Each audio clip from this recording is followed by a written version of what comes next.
అక్క అస్సలు తగ్గట్లేదు. వాళ్ళ అన్న అంతకంటే పట్టుదల మీద ఉన్నారు. చెల్లి పేరును కూడా ప్రస్తావించేందుకు ఇష్టపడట్లేదు అన్న. కవితక్క బర్స్ట్ అయిపోతున్నారు.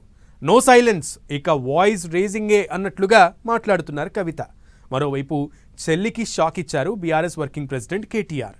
తెలంగాణ బొగ్గుగని కార్మిక సంఘం గౌరవాధ్యక్ష నియామకం ద్వారా బీఆర్ఎస్ కవితను పక్కన పెట్టిందన్న సంకేతాలు ఇచ్చేశారు రామన్న.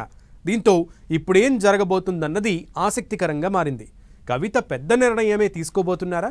కవిత అంశాన్ని గులాబీ బాస్ ఎలా డీల్ చేయబోతున్నారన్నది ఆసక్తిని రేపుతోంది.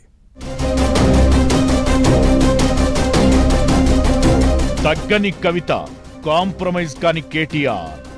టీబీజీకేఎస్ గౌరవ అధ్యక్షురాలిగా ఉన్న కవిత స్థానంలో కొప్పుల ఈశ్వర్కు టీబీజీకేఎస్ బాధ్యతలిచ్చిన కేటీఆర్.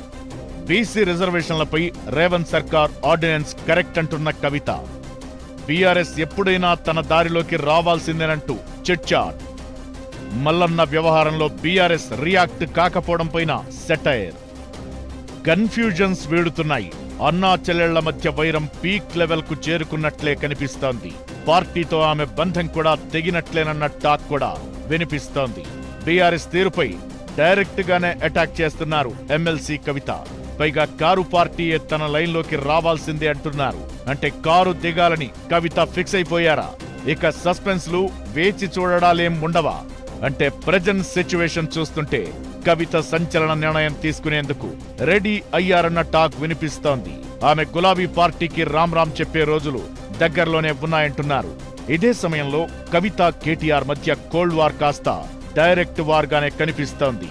తెలంగాణ బొగ్గుగని కార్మిక సంఘం గౌరవ అధ్యక్షురాలిగా ఎమ్మెల్సీ కవిత కొనసాగుతున్నారు.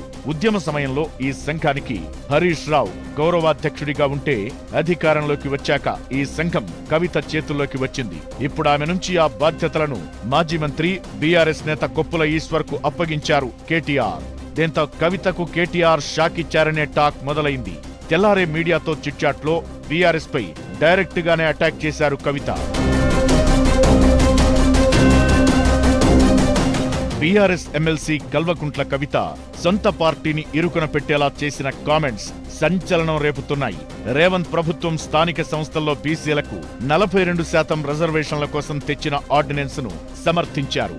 ఆర్డినెన్స్ సరైనదే, బీఆర్ఎస్ లీడర్లు వ్యతిరేకించడం తగదంటున్న ఆమె, బీఆర్ఎస్ వాళ్లు తన దారికి రావాల్సిందే, అందుకు కాస్త టైం పడుతుందంతే అంటున్నారు. మొన్నటి వరకు పార్టీనే తనదని, బీఆర్ఎస్ పార్టీలోనే ఉన్నానని చెప్పిన కవిత ఇప్పుడు ఏకంగా పార్టీనే తన దారిలోకి రావాల్సిందేనని కామెంట్ చేయడంపై ఆసక్తికర చర్చ జరుగుతోంది. తీన్మార్ మల్లన్న తనపై చేసిన కామెంట్స్ పై బీఆర్ఎస్ రియాక్ట్ కాకపోవడంపై కూడా కవిత తన అసంతృప్తిని వ్యక్తం చేశారు. బీఆర్ఎస్ లీడర్లు రియాక్ట్ కాకపోవడం వారి విఘ్నతకే వదిలేస్తున్నానన్నారు. అలా టీబీజీకేఎస్ ఇన్ఛార్జిగా కొప్పుల నియామకం, తెల్లారే కవిత కామెంట్స్ చూస్తుంటే కేటీఆర్ కవిత మధ్య పెద్ద గ్యాపే ఉందన్న చర్చ జరుగుతోంది. అందుకే బీఆర్ఎస్ లో ఆ పార్టీ అనుబంధ సంఘాల్లో కవిత ప్రాధాన్యతను తగ్గిస్తున్నారనే టాక్ వినిపిస్తోంది. కవిత కూడా కన్ఫ్యూజన్ వీడి పొలిటికల్ ఫ్యూచర్ పై క్లారిటీకి వచ్చారని అంటున్నారు. జాగృతి పేరుతో యాక్టివిటీని ఇంకా స్పీడప్ చేయాలని ఫిక్స్ అయ్యారట. ఈ క్రమంలో బీఆర్ఎస్ కు రాజీనామా చేయాలనే ఆలోచనకు ఆమె వచ్చినట్లు ఇన్సైడ్ టాక్. అయితే ఏ పార్టీలోకి వెళ్లకుండా వచ్చే ఎన్నికల నాటికి సొంతంగా బలపడాలనేది కవిత ఆలోచన అంటున్నారు. అప్పుడు బీఆర్ఎస్ఏ ఓ మెట్టు దిగి వస్తుందని, తన డిమాండ్లేవైనా ఉంటే అప్పుడు సాధించుకోవచ్చని భావిస్తున్నారట. అందుకే బీఆర్ఎస్ఏ తన దారిలోకి రావాలని అంటున్నారట కవిత. అయితే ఆమె కాంగ్రెస్ తో టచ్ లో ఉన్నారనే టాక్ నడిపిస్తున్నప్పటికీ ఈ విషయంపై మాత్రం కవిత క్లారిటీ ఇవ్వడం లేదు. ఇవేవీ పట్టించుకోకుండా తాను లైమ్ లైట్ లో ఉంటూ తన చుట్టూనే చర్చ జరిగేలా స్కెచ్ వేస్తున్నారు కవిత. టైం చూసి ఇంట్రెస్టింగ్ కామెంట్స్ చేస్తూ న్యూస్ హెడ్లైన్ గా మారుతున్నారు. అయితే కవిత కారు దిగడం పక్కా అని అంటున్నారు. మరి కారు దిగితే కాంగ్రెస్ గుటికా, సొంత కుంపట అనేది క్లారిటీ లేదు. బట్ తెలంగాణ పాలిటిక్స్ లో తాను ఓ స్ట్రాంగ్ ఫోర్స్ గా ఉండాలనేది కవిత పట్టుదలగా చెబుతున్నారు. ఆమె రాజకీయ వ్యూహాలు ఎలా ఉండబోతున్నాయో చూడాలి. మరి మరోవైపు కేసీఆర్ కూడా ఈ అంశంపై తాడో పేడో తేల్చేయాలనే ఆలోచనలోనే ఉన్నారనే టాక్ నడుస్తోంది. ఎవరు ముందు డెసిషన్ తీసుకుంటారో చూడాలి మరి.